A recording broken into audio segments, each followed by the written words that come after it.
Okay, so we've got the feet out of the way, now we want to work on the hands. I don't know many people who like getting punched in the head, so I would say protecting your head is very important. However, not many people like getting punched in the stomach, so you want to protect your stomach too. There's a happy medium if you bring your head forward a little bit and down a little bit. What that allows you to do is have your hand protect your face from the cheekbone down, and your elbow protect your jaw. Your ribs. Some people's jaws are down here. So protect your ribs.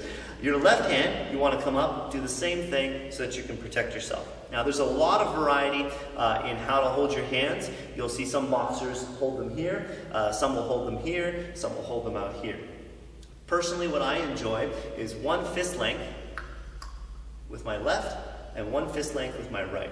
What that gives me is the ability to cross my hands. If you're interested in things like Wing Chun, which we'll get into later, much later, then that is a very useful tool. If you're thinking traditional boxing, you'll probably want to be more here because you don't have to worry about as much down below the belt. For self-defense, this has been my favorite tool. For the foot, the front foot, you'll want to pay attention which way your toes point. Now that you have a basic stance under your belt, you'll want to make sure that you really put a lot of thought into this. It sounds simple, but it's not. If you are going to be a striker with the hands only, and you're only going to be fighting strikers for a sport, then you can turn your toe in, and that's totally fine. It makes you have a nice, strong base, and you're really, really springy. However, if you're going to be getting kicked in the leg, and in a self-defense situation, it's surprisingly common, you're going to want to have your toes pointing straight.